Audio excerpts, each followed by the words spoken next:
Good evening, welcome to left and right. తెలంగాణలో MLC స్థానాలకు, స్థానిక సంస్థల ద్వారా జరిగే ఎమ్మెల్సీ స్థానాలకు ఎన్నికల గడువు దగ్గర పడుతుంది. ఈ గడువు ఆధారంగా, ఈ ఎన్నికల ఆధారంగా రాజకీయ సమీకరణాలు మారిపోతున్నట్టుగా కనిపిస్తోంది. బద్ధ శత్రువులాగా కనిపించిన పార్టీలు చీకట్లో పొత్తులకు తెరలేపుతున్నాయి. కనీసం ఎవరూ ఊహించనైనా ఊహించరు కాంగ్రెస్ టీడీపీ మధ్య పొత్తు కుదురుతుందంటే. అలాంటిది ఇటీవల కాలంలో కాంగ్రెస్ టీడీపీ మధ్య స్నేహ వాతావరణం కనిపిస్తోంది. మరోవైపు ఉప్పు నిప్పులా ఉన్న టీఆర్ఎస్ కాంగ్రెస్ మధ్య కూడా పొత్తు చిగురిస్తోంది.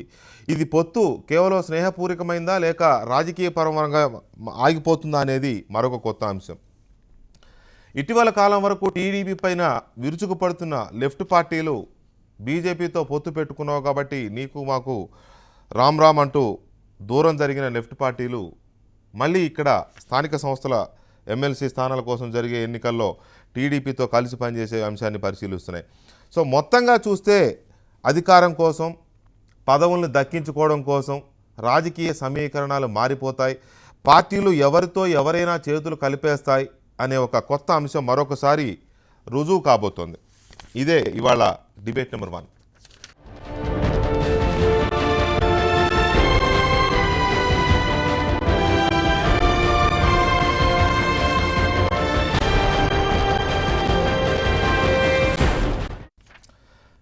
రైట్. ఈ అంశం పైన అద్దంకి దయాకర్ గారు, కాంగ్రెస్ పార్టీ అధికార ప్రతినిధి స్టూడియోలో ఉన్నారు. ఇక వేణుగోపాల్ రెడ్డి గారు, బీజేపీ నాయకులు వరంగల్ నుంచి ప్రత్యక్ష ప్రసారాలు అందుబాటులో ఉన్నారు. మరి కాసేపట్లో టీడీపీ నాయకులు కొత్తకోట దయాకర్ రెడ్డి గారు మనతో జాయిన్ అవుతారు. టీఆర్ఎస్ ఎమ్మెల్సీలు కొంతమంది మనతో ఇవాళ టెలిఫోన్ లైన్లో చర్చలో పాల్గొంటారు. ముందుగా వేణుగోపాల్ రెడ్డి గారు, తెలంగాణ రాజకీయ క్షేత్రంలో రీఅలైన్మెంట్ జరుగుతున్నట్టు కనపడుతోంది. ప్రాజెక్టుల డిజైన్లు రీఅలైన్మెంట్ చేస్తున్నారో, ప్రాజెక్టుల డిజైన్లు మారుస్తున్నారో, లేకపోతే కొత్త డిజైన్లు రూపొందిస్తున్నారో తెలియదు, కానీ పొలిటికల్ ప్రాజెక్ట్స్ డిజైన్స్ మాత్రం మారిపోతున్నాయి. ఎందువల్ల? ఇందులో మీ పాత్ర ఎంత? వాస్తవంగా చెప్పాలంటే ఇప్పుడు ఇన్న 12 లోకల్ బాడీ ఎన్నికలలో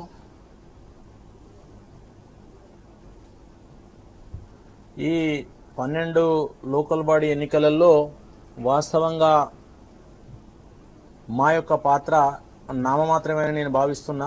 ఉదాహరణకు వరంగల్ తీసుకుంటే, వరంగల్లో ఒకే ఒక్క సీటు ఉంది. ఆ ఒక్క సీటు కూడా టీఆర్ఎస్కే ఎక్కువ అవకాశం ఉంది. ఎందుకంటే 2007లో ఈ ఎన్నికలు జరిగినప్పుడు నేను ప్రత్యక్షంగా చూశాను. ఈ ఎన్నికలలో ఎంపీటీసీలు కావచ్చు, జడ్పీటీసీలు కావచ్చు, సర్పంచ్లు కావచ్చు, ఎవరైనా ఈ ప్రజాప్రతినిధులు ఓటేసే వాళ్ళు ఎవరైతే ఉన్నారో ఏ పార్టీకి మెజార్టీ ఉంటే ఆ పార్టీకి జనరల్గా వస్తారు. కానీ ఇప్పుడు మెజార్టీ ఉన్నా కూడా డబ్బులు లేకుండా ఈ ఎన్నికలు నడవడం లేదు. 2007లో నేను ప్రత్యక్షంగా ఎన్నికలు చూసినప్పుడు మెజార్టీ ఉన్నా కూడా కోట్ల రూపాయలు కుమ్మరించాల్సిన పరిస్థితి ఏర్పడ్డది. కాబట్టి ఇవాళ ఉన్న 10 జిల్లాలలో హైదరాబాదు తొలగిస్తే మిగతా 9 జిల్లాలలో ఉన్న ఈ యొక్క ఎన్నికలలో ఎక్కడైనా టీఆర్ఎస్కు వాస్తవంగా ఇక్కడ జరిగిన జిల్లా పరిషత్ ఎన్నికలలో అప్పుడు మెజార్టీ లేదు. కానీ ప్రభుత్వం వచ్చిన తర్వాత సమీకరణాలు కాంగ్రెస్ వస్తుంది అనుకున్నాం. ఏ పార్టీకి మెజార్టీ రాలేదు, కానీ కాంగ్రెస్ వస్తుందని ఎక్స్పెక్ట్ చేసిన అప్పుడున్న ఈక్వేషన్స్తోని.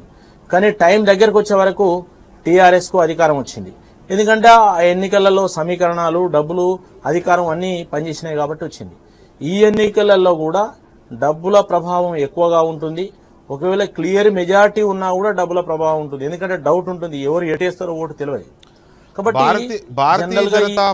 భారతీయ జనతా పార్టీతో చేతులు కలపడం వల్లనే లెఫ్ట్ పార్టీలు టీడీపీకి దూరం అయ్యాయి. ఇది వాస్తవం. ఎందుకంటే మీకు వారికి ఉన్న మధ్య ఉన్న శత్రుత్వం, ఆ ఎరుపుకి కాషాయానికి ఉన్న కొద్దిగా రంగు తేడా పసుపుని పూర్తిగా దూరం పెట్టింది.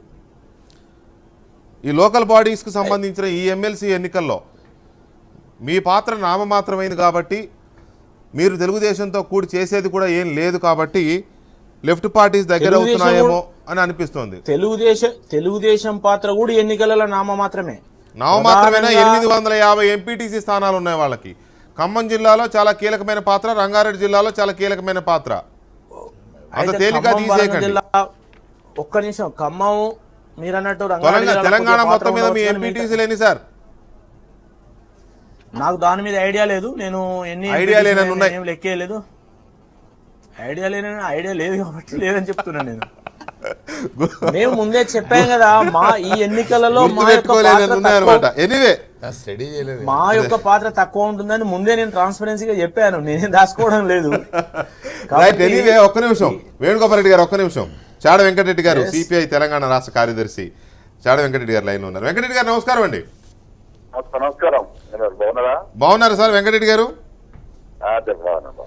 ఈ ఎమ్మెల్సీ ఎన్నికల నేపథ్యంలో రాజకీయ పునరేకీకరణలు లేకపోతే రీఅలైన్మెంట్స్ జరుగుతున్నట్టుగా కనపడతా ఉంది. కాంగ్రెస్ టీడీపీ కలిసి పనిచేస్తాయని కాంగ్రెస్ నాయకులు చెప్తున్నారు. గుత్తా సుఖేందర్ రెడ్డి గారు పదే పదే చెప్తున్నారు ఈ మధ్య ఆయన. మరోవైపు కాంగ్రెస్ టీఆర్ఎస్ మధ్య చర్చలు జరుగుతున్నాయి కొన్ని చోట్ల. మీరు ఇప్పటివరకు టీడీపీకి చాలా దూరంగా ఉన్నారు. అలాంటిది ఖమ్మంలో టీడీపీ మీరు కలిసి పనిచేయడానికి సిద్ధమైనట్టుగా కనపడతా ఉంది. సరే, మిగతా వాళ్ళ సంగతి ఎలా ఉందన్నా మీరు టీడీపీకి ఎందుకు దగ్గర అవుతున్నారు?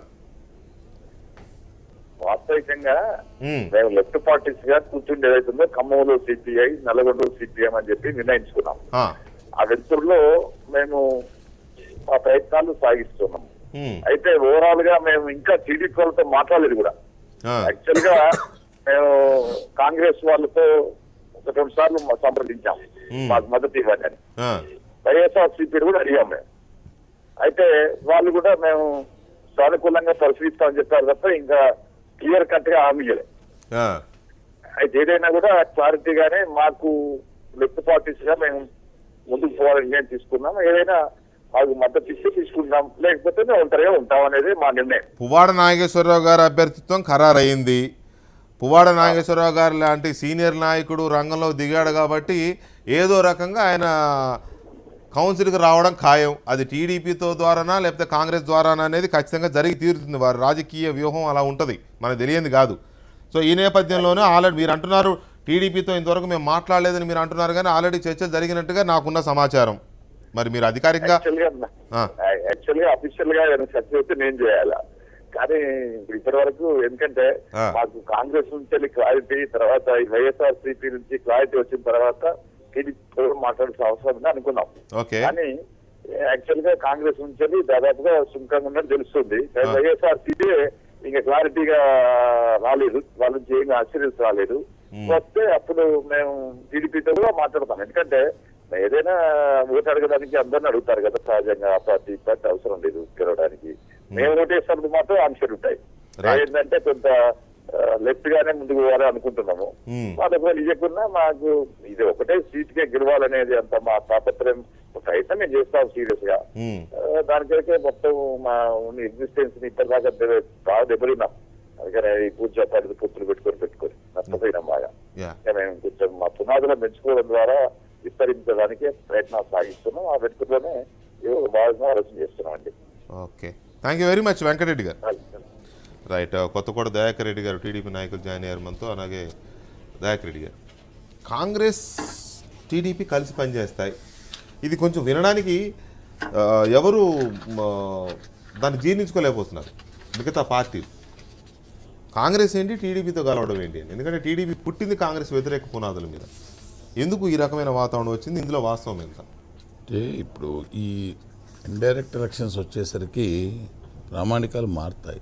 మెజారిటీ లేని పరిస్థితుల్లో ఓటు ఎవరికొరికి వేయాల్సిన పరిస్థితి వచ్చినప్పుడు ఊరికే డబ్బుల ప్రమేయం వేయకుండా ఏదో ఒక పార్టీకి సరే వ్యక్తి మంచి అనుకున్నప్పుడు ఒక దగ్గర ఇచ్చిపుచ్చుకునే ధోరణిలో చేసే ప్రయత్నం జరుగుతూ ఉంటుంది.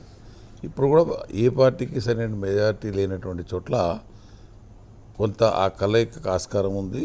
దాంతోపాటుగా అధికార పార్టీ తనకు మెజార్టీ లేని చోట కూడా అధికారాన్ని ఉపయోగించి ధనబనాలను గురించే ప్రయత్నం చేసినప్పుడు తప్పకుండా దాన్ని అడ్డుకోవడానికి ఇతర పార్టీలు ఆ టైం వరకు కలవాల్సిన పరిస్థితి ఏర్పడుతుంది. స్థానిక సంస్థల ఎన్నికల్లో కానీ ఇండైరెక్ట్ ఎలక్షన్స్లో కానీ. లేదు మనకు రాజ్యసభలాగా ఎమ్మెల్సీ ఎన్నికలు కూడా ఓటు చూపించేయాలనేటువంటి పద్ధతితో అదే ఉంటే కనుక అప్పుడు డెఫినెట్గా ఇంకా కొంత ఈ హార్స్ ట్రేడింగ్ కానీ ఇవన్నీ తగ్గడానికి ఆస్కారం ఉంటుంది. రైట్. టీఆర్ఎస్ ఎమ్మెల్సీ కర్ణ ప్రభాకర్ గారు టెలిఫోన్ లైన్లో ఉన్నారు. ప్రభాకర్ గారు, గుడ్ ఈవినింగ్ అండి. ప్రభాకర్ గారు, హలో. రైట్, లైన్ కట్ అయినట్టు, మళ్ళీ తీసుకుందాం. దయాకర్ గారు, ఎంతవరకు మీ ప్రయత్నాలు టీడీపీతో కలిసి పనిచేయాలనే ప్రయత్నాలు ఎంతవరకు దగ్గరకు వచ్చాయి? అంటే ఇప్పుడు ఇవన్నీ కూడా కథనాల మీద చర్చ. కథనాలు కాదు, గుత్తా సుఖేందర్ రెడ్డి గారు నాకు లైవ్లోకి వచ్చి చెప్పారు. అంటే పిసిసి ప్రెసిడెంట్ గారు చెప్పింది అఫీషియల్గా ఉంటుందని నాకు అభిప్రాయం. కాంగ్రెస్ పార్టీ కదా, అందుకని ఎవరు ఏం మాట్లాడినా కూడా కొన్నిసార్లు ఎవరికేం తెలియదు. అయితే ఇక అంటే మా గుత్తా సుఖేందర్ రెడ్డి గారికి కూడా అట్లా ఎందుకు అనిపించింది అనే దాని మీద కూడా చర్చ జరగాలి. ఉండొచ్చు. ఇప్పుడు వరంగల్ ఎన్నిక తర్వాత ఏమో అంటారు కదా, అసలు రాజకీయాలు అనేవి దేని మీద నడవాలనే దాని మీద ఒక సందిగ్ధత ఏర్పడ్డ పరిస్థితి. ఎగ్జాంపుల్, ఇప్పుడు ఆడ జరిగిన ప్రచారం కావచ్చు, ఆడ జరిగిన తీరు కావచ్చు, ప్రభుత్వ వ్యవహారం కావచ్చు చూస్తే, ఇప్పుడు మనం ఆడ పోస్ట్ మార్టం కనుక చేస్తే ఇట్లా ఉంటే ఇంకో పార్టీ ఈ రాష్ట్రంలో అధికారం రావడం అనేది చాలా కష్టంగా మారిపోయిన పరిస్థితి. అంటే గుత్తబట్టి మనం వరుస కొనుగోళ్ల వల్ల ధన ప్రవాహం కావచ్చు, అక్కడ జరిగిన రాజకీయ ఏమంటాం పొలిటికల్ డెత్ అనేది ఎట్లా జరిగింది అని అంటే పోల్ మేనేజ్మెంట్ అంటే కూడా మించినది. నేను ఇంకా వరంగల్ మీరు కూడా పోస్ట్ మార్టం చేసి ఉంటే రాజకీయ పార్టీలు ఇక రాజకీయాలు చేయడం అనేది డబ్బుతో తప్పితే మరొక దాంతో కాదు అనేది ఇక పోతుంది. అంటే ఈ గతంలో జరిగినాయి కార్పొరేట్ అయిపోయినాయి, ఎన్నికలు అయిపోయినాయి, కార్పొరేట్ శక్తులు వస్తాయి, డబ్బున్నోడే అనే చర్చ నుంచి పోయి ప్రభుత్వమే రాజకీయంగా లబ్ధి పొందడానికి చేసే ఎత్తుగడల్లో విపక్షాలు చిత్తు కావడం అనేది ఇక ఖాయం. ఇంకో ఎన్నికల్లో ఇంకో పార్టీ గెలుస్తుందనే నమ్మకం లేకుండా చేసిన పరిస్థితి నుంచి ఇప్పుడు ఈ మాటలు వస్తున్న పరిస్థితి. ఎందుకు సిద్ధాంత వైరుధ్యాలు ఉన్న టీడీపీతో కలిసి కాంగ్రెస్ ఉండాలనే ఒక ఆలోచన ఎందుకు వస్తుంది? అవసరమైతే ఇప్పుడు మీరన్న ప్రకారం ఫీలరే అయితే అది వార్తే అయితే, ఒకవేళ ఇంత అధికార పార్టీ ఇన్ని చేసినప్పటికి కూడా దాంతో కలిసి ఈ ఎన్నికల్లో 3 ఎమ్మెల్సీలు తీసుకోవాలని కాంగ్రెస్ పార్టీ ఆలోచన ఎందుకు వస్తుంది? తర్వాత మనం అవకాశవాద రాజకీయాలకు అది ప్రతీకగా మారిన తెలంగాణలో ముఖ్యంగా ఎందుకు అని ఈ మాట అంటున్నా అంటే, ఎమ్మెల్యేలు అది లోకల్ బాడీ ఎమ్మెల్సీల కొరకు ఎమ్మెల్సీ అది ఎంపీటీసీలను కొన్నారు, జెడ్పీటీసీలను కొన్నారు. జెడ్పీ చైర్మన్ అయిన మావోని కూడా అయినాక తీసుకున్న పరిస్థితి ఉన్నది. ఇప్పుడు ఏ స్థాయికి వచ్చిందంటే నా కాన్స్టిట్యుయెన్సీని ట్రాక్టర్లు లోన్లు ఇస్తున్నారు, 2-3 లక్షలు ఆఫర్ ఇస్తున్నారు, రాకపోతే బెదిరిస్తున్నారు అధికార పార్టీకి సంబంధించిన మంత్రులే. ఇలా సగటు ఎంపీటీసీ తను సర్పంచ్ కాంచి మొదలు పెడితే ప్రభుత్వానికి అనుకూలంగా ఉండకపోతే అదేదో టీఆర్ఎస్ మాత్రమే చేస్తున్నట్టుగా మాట్లాడుతున్నారు. అధికారంలో ఏ పార్టీ ఉన్నా ఏమో తెలంగాణలో అధికారంలో ఏ పార్టీ ఉన్నా చేసింది అదే. మీలాంటి వాళ్ళు ఎంతో మంది అప్పుడు మీరు ఉద్యమంలో ఉన్నారు, ఎంతో మంది ఆరోపించారు అసెంబ్లీ దగ్గర ఫార్చునర్ వెహికల్స్ అని, ఒక్కో వెహికల్ 25 లక్షల రూపాయల బ్యాగులని మీరే కదా ఆరోపణలు చేశారు అప్పుడు. దాన్ని ఎదుర్కోవడం టీఆర్ఎస్ అధికారంలో ఉంది, అధికారంతో ఉంది, దాన్ని ఎదుర్కోవడం కష్టం, కనుచూపు మేరలో ఆ పార్టీని దింపలేం అనే ఉద్దేశంతో ఈ రియలైన్మెంట్స్ చేసుకుంటున్నారా? ఒకటి వెంకటకృష్ణ గారు, నేను రాజకీయాల్లో ఇంత స్థాయి దిగజారుడుతనాన్ని నేను నిజంగా ఇది ఫీల్ అయ్యి మొన్న కూడా ఆ చర్చలో కూడా ఎందుకు ఆ మాట అంటున్నా అంటే, ఈరోజు ఒక పార్టీ నుంచి ఎన్నికైతే అక్కడ సర్పంచ్ వాహనాలు ఇవ్వడం కంటే దిగజారుడుతనమా? సర్పంచ్ స్థాయిలో ఒక సర్పంచ్కి 5 lakhs ఇచ్చి మీరు డెన్లేసి కూర్చోబెట్టి, ఒక ఎంపీటీస్కి 10 lakhs ఇచ్చి మీరు డెన్లేసి కూర్చోబెట్టి పెంచారనుకోవచ్చు కదా. సర్పంచ్ ఏ లెవెల్లో అవినీతిలో అందలం పెంచే పరిస్థితి. ఇప్పుడు నేను ఏమంటున్నా, మనం ఇక్కడ ఏం పెద్ద దాపరికాలు మాట్లాడుకోవాల్సిన అవసరం లేదు, కానీ ఒక సర్పంచ్ కోటి పెట్టిన ప్రాంతాలు ఉన్నాయి, ఒక ఎంపీటీసీకి ఇలాంటి పరిస్థితుల్లో తనకు ఈరోజు లాభాపేక్ష పక్కన పెడదాం, తాను అధికార పార్టీతో ఉండకపోతే పనులు జరగవనే ఒక భ్రమ ఇప్పుడు కలుగుతున్న పరిస్థితి ఉన్నది. ఇది వాంఛనీయ పరిణామం కాదనేది నా అభిప్రాయం. ప్రజాస్వామ్యంలో ఏ పార్టీలో ఉన్నా కూడా, ఇప్పుడు మా పార్టీలో ఉన్నప్పుడు నిరంతరం అందరిని గుంజుకునే పని చేసినాం, సర్పంచ్ల కాంచి గుంజుకున్నామా ఈరోజు మేము? కాంగ్రెస్ మీరు ఏది ఎన్నికల జనరల్ ఎలక్షన్స్ కంటే ముందు కాంగ్రెస్ జెండా మీద గెలిచిన వాళ్ళు ఎంతమందో మీరు డీటెయిల్స్ తీయండి, ఇప్పుడున్న డీటెయిల్స్ తీయండి. ఎందుకు పోతారంటే ఇప్పుడు ఆ ప్రభుత్వం చేస్తున్న అభివృద్ధి అని వాళ్ళు చెప్తారు, కొనుగోలని మేము. ప్రభాకర్ గారు లైన్ లో ఉన్నారు. ప్రభాకర్ గారు గుడ్ ఈవినింగ్ అండి. గుడ్ ఈవినింగ్ ప్రభాకర్ గారు, కాంగ్రెస్ టీడీపీ దగ్గర అవుతున్నాయి అనేది వార్త కాదు. గుత్తా సుఖేందర్ రెడ్డి గారు నా డిబేట్లోనే లైవ్లోకి వచ్చి చెప్పారు మొన్న, టీఆర్ఎస్ని ఎదుర్కోవాలంటే తప్పదు, మనం టీడీపీతో కలిసి పనిచేసుకోవాల్సిన అవసరం ఉందని. ఇప్పుడు వీరి మాటలు కూడా మీరు విన్నారు, వీరి మాటలు కూడా అలాగే ఉన్నాయి. కనుచూపు మేరలో టీఆర్ఎస్ని ఎదుర్కోవడం సాధ్యం కావట్లేదు కాబట్టి, సరే వాళ్ళు ఎదుర్కోవడం వాళ్ళ కారణాలు వాళ్ళు చెప్తున్నారు, టీఆర్ఎస్ అలా చేస్తోంది ఇలా చేస్తోంది అని, అందువల్ల టీడీపీతో కలవాలనుకుంటున్నారు అనేది బాహాటంగానే మనకు అర్థమవుతోంది. ఈ పొలిటికల్ రియలైన్మెంట్స్ అనేవి ఇది శాశ్వతంగా ఉంటాయా, కేవలం ఎమ్మెల్సీ ఎన్నికల వరకు మాత్రమే ఉంటాయా, లేక టీఆర్ఎస్ను గద్దె దింపడం అనే లక్ష్యంగానే ఉంటాయా? మీకేమనిపిస్తుంది? కాంగ్రెస్ పార్టీతో తెలుగుదేశం పార్టీ కలిసి ముందుకు పోవడం అని అంటే ఉమ్, చాలా సందర్భాల్లో మనం తెలుగుదేశం పార్టీ ఒక మాట మాట్లాడుతుంటే వింటుంటాం. కాంగ్రెస్ పార్టీకి ప్రత్యామ్నాయంగానే, కాంగ్రెస్ పార్టీకి వ్యతిరేకంగానే పుట్టినటువంటి పార్టీ ఏదైనా ఉంది అంటే అది తెలుగుదేశం పార్టీ మాత్రమే. Correct, కాంగ్రెస్ పార్టీ correct, విధానాలకు వ్యతిరేకంగా. కరెక్ట్. అటువంటి తెలుగుదేశం పార్టీ కూడా ఇవాళ కాంగ్రెస్ పార్టీతో కలిసి ముందుకు పోదామని అనుకుంటున్నప్పుడు బహుశా వాళ్లకు రెండు విషయాలు, ఒకటి మీరు డిస్కస్ చేస్తుంటే మన మిత్రులు మాట్లాడినటువంటి విషయాలు కావచ్చు, లేదు వాళ్ళు భవిష్యత్తుని అంధకారంగా భావించి జరుగుతున్నటువంటి పరిణామాల్ని అర్థం చేసుకొని ఇక మాకు గత్యంతరం లేదు, ఏదేమైనప్పటికీ గతంలో ఉన్నటువంటి సిద్ధాంతాలు ఏమున్నా కలిసి ఉందాము, కలిసి ఉంటేనే ఇవాళ ప్రజల్లో బలంగా ముందుకు పోతున్నటువంటి, అభివృద్ధిలో ముందుకు సాగుతున్నటువంటి టిఆర్ఎస్ ని ఎదుర్కొంటాం అనేటువంటి నమ్మకానికి వచ్చి కలుసుకుంటున్నట్టుగా ఉంది. ఓకే, ఈ పొత్తులు కలయికలు ఇవన్నీ కూడా తాత్కాలికమా లేదు శాశ్వతమా అనేటువంటిది వేచి చూడాలి. మన దేశంలో అనేక సమీకరణలు జరిగినాయి, అనేక రాష్ట్రాల్లో అసలు కలుసుకోకూడని వాళ్ళందరూ కూడా కలుసుకుంటా ఉన్నారు, అది మనకు అనిపిస్తున్నటువంటిది. మొన్నటికి మొన్న నితీష్ లాలు వీళ్ళందరూ కలిసినటువంటిది కూడా చూస్తాం మనం. అసలు నితీష్ లాలుని అసలు ఎవరు ఎక్స్పెక్ట్ చేయరు, నిజానికి వాళ్ళిద్దరు కలిసి రాజకీయాల్లో ముందుకు పోతారనేటువంటి దాన్ని ఎవరు ఎక్స్పెక్ట్ చేయరు, కానీ అదే కలిసింది. అటువంటిది వాళ్ళు వ్యక్తులుగా చాలా వైరుధ్యం ఉన్నటువంటి వాళ్ళే కలిసినప్పుడు ఇక్కడ వ్యక్తులుగా లేరు, వీళ్ళు పార్టీలుగా ఉన్నటువంటి వాళ్ళు. వ్యక్తులుగా వైరుధ్యం ఉంటేనేమో కొంత అనుమానించే వాళ్ళు ఏమో వాళ్ళు ఎప్పుడు కూడా వీళ్ళ మధ్య ప్యాచ్ వర్క్ జరగదు అని అనుకుంటున్నాం, కానీ పార్టీలుగా ఎగ్జిస్టెన్స్ కావాలి. వాళ్ళ పార్టీలు వాళ్ళు నిలబడగలగాలి అంటే ఇక మేము కలుస్తూనే తప్ప ప్రభుత్వ పథకాలు ఇంత అద్భుతమైనటువంటి కార్యక్రమాలు ముందు తీసుకున్నటువంటి పార్టీ నిలువరించాలి అని అంటే ఇది తప్పదు అని చివరికి నిర్ణయం తీసుకుంటున్నట్టు కనిపిస్తా ఉంది. ఉమ్. కానీ మీ వైపు నుంచి కూడా కాంగ్రెస్తో కలిసి పనిచేయాలనే చర్చలు మొదలయ్యాయి కదా. ఇప్పటికే కేకే గారును జానారెడ్డి గారు చర్చలు జరుపుతున్నారు కదా. టీఆర్ఎస్ కాంగ్రెస్ కలిసి పనిచేయాలి, మొత్తం 12కు 12 స్థానాలు యునానిమస్గా జరగాలి అంటే, ఏకగ్రీవంగా జరగాలి అంటే కలిసి పనిచేయాలనే ఒక మ్యూచువల్ అండర్స్టాండింగ్తో పనిచేస్తున్నట్టుగా కనబడతా ఉంది. కాకపోతే దాంట్లో కాంగ్రెస్లో ఒక వర్గం వ్యతిరేకిస్తోంది దాన్ని, అందువల్ల బ్రేక్ పడుతున్నట్టుంది. పత్రికల్లో వచ్చినటువంటి అన్ని వార్తలు ఎప్పుడు కరెక్ట్ కాలేదు, పత్రికల్లో వచ్చినటువంటి వార్తలు అన్ని సందర్భాలు కూడా అబద్ధం కాలేదు, నేనైతే అది ఒప్పుకుంటాను. కానీ అభూత కల్పనలు, అవాస్తవాలు ఊరికనే ఊహించుకొని రాసుకునేటువంటి వార్తలు కూడా కొన్ని అవుతాయి, కొన్ని ఏమో ఇది ఇట్లయితే బాగుండని చెప్పేసి విజువల్ థింకింగ్స్ ని కూడా రాసేవాళ్ళు కనిపిస్తారు. కాబట్టి ఇవాళ జరిగేటువంటి అలయన్సెస్ ఎట్లుంటాయి అనేటువంటిది లేదు, టిఆర్ఎస్ తోటి ఎవరు అఫీషియల్ గా నిజానికి ఈ నిమిషానికి కాంగ్రెస్ పార్టీకి వెళ్ళి కాంగ్రెస్ పార్టీకి సంబంధించిన నాయకులు కావచ్చు, మా పార్టీకి వెళ్ళి ఈ నిమిషానికి మేము ఎవరితో మాట్లాడలేదు, ఏమీ జరగడం లేదు. అది వాళ్ళకు ఉన్నటువంటి అభిప్రాయం ఏంటంటే నాకు అనిపిస్తా ఉంది పత్రికల్లో వస్తున్నటువంటి వార్తలు చూస్తా ఉంటే కేశవరావు గారు గతంలో కాంగ్రెస్ పార్టీలో ఉండే కాబట్టి ఆ పాతగా ఉన్నటువంటి సంబంధాలతోటి మాట్లాడుతున్నారేమో అనేటువంటి ఒక అపోహతోటి ముందు మొన్నటికి మొన్న మేము సమావేశం నల్గొండ జిల్లాకు సంబంధించినటువంటి సమావేశం ఒకటి ఏర్పాటు చేసుకుంటే దాదాపు 630 మంది ఎంపీటీసీలు వచ్చి టిఆర్ఎస్ పార్టీ అభ్యర్థిని గెలిపించడానికి మేమందరం ముందు ఉందాము అని చెప్పి సంతకాలు పెట్టిపోయినారు. ఇంకా అంటే ఆ పత్రిక వస్తున్నటువంటి వార్తల్లో నల్గొండ జిల్లాని పదే ప్రస్తావిస్తాం అన్నమాట. నల్గొండ జిల్లాకు సంబంధించినటువంటి సీటును కూడా అడుగుతా ఉన్నారని, అంటే మేము గెలుస్తామని తెలిసిన తర్వాత ఉన్నటువంటి సీట్లను కూడా ఎట్లా వదులుకుంటాం జనరల్ గా. కాబట్టి ఇది అభూత కల్పన, ఓన్లీ అవాస్తవమైనటువంటి పత్రికల్లో వచ్చినటువంటి వార్తగా మాత్రమే చూడాలి తప్ప కాంగ్రెస్ పార్టీతో టీఆర్ఎస్ పార్టీకి సంబంధించినటువంటి ఏ ఒక్క నాయకుడు ఈ నిమిషానికి కూడా చర్చలు చేయలేదు. ఒక్క నిమిషం ప్రభాకర్ గారు, ఒక్క నిమిషం దయాకర్ గారు.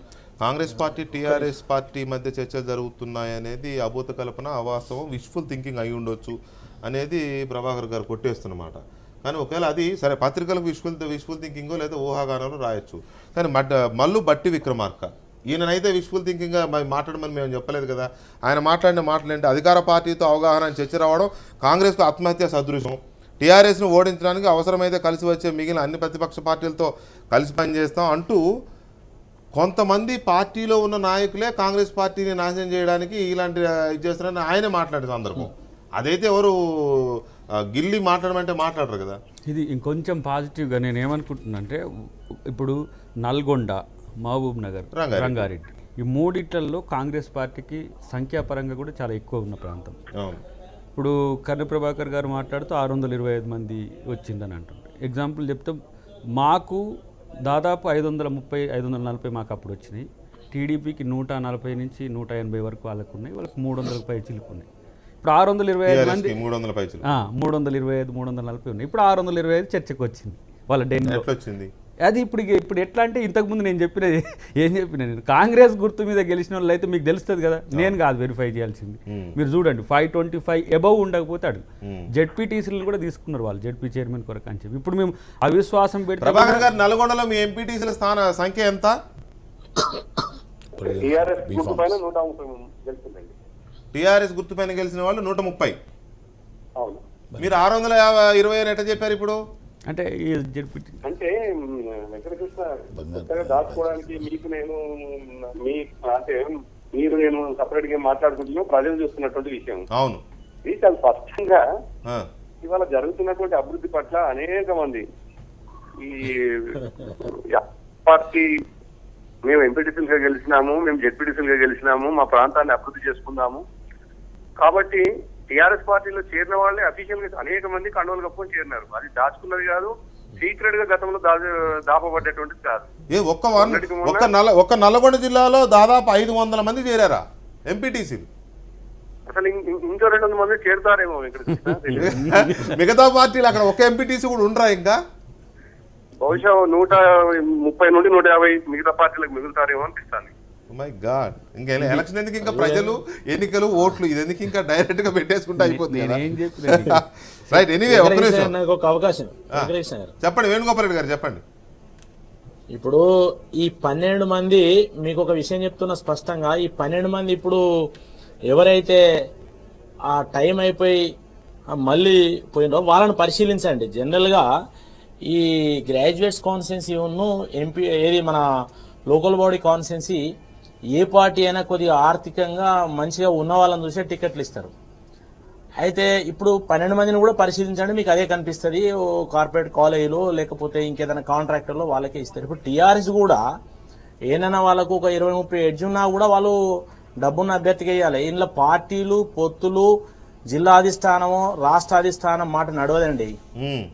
అక్కడ నిలబడ్డ అభ్యర్థి కనుక మంచిగా స్థితిగా లేకపోతే ఆర్థికంగా లేకపోతే 20 ఆ పార్టీకి 30 ఎడ్జ్ ఉన్నా కూడా ఓడిపోతాడు. కాబట్టి మేనేజ్మెంట్ ఎవరు చేసుకోగలుగుతారో వాళ్ళకు మాత్రమే వీళ్ళు టికెట్లు ఇస్తారు. ప్రధానంగా ఈ ఎన్నికలలో టీఆర్ఎస్ కాంగ్రెస్ మధ్యనే పోటీ ఉంటుంది. కాకపోతే మీరన్నట్టు రంగారెడ్డి కొద్దిగా ఖమ్మం జిల్లా వచ్చినప్పుడు కొద్దిగా డిఫరెన్స్ ఉంటుంది. కాబట్టి ఈ ఎన్నికలలో వాళ్ళు మేనేజ్ చేసుకునేందుకు అన్ని రకాల శక్తులు టీఆర్ఎస్ కు ఉన్నాయి కాబట్టి వాళ్ళు మేనేజ్ చేసుకోగలిగేందుకు వాళ్ళు సిద్ధంగా ఉన్నారు. కాకపోతే ఏంటంటే అన్ని మేనేజ్ చేసుకుంటే ఇబ్బంది అవుతుందని అప్పుడప్పుడు కాంగ్రెస్ ఇట్లా టచ్ చేస్తున్నారు వాళ్ళు. కానీ వాస్తవంగా ఎవరిని టచ్ చేసినా ఆర్థికంగా మంచిగా ఉన్న వాళ్ళకే ఇస్తారు.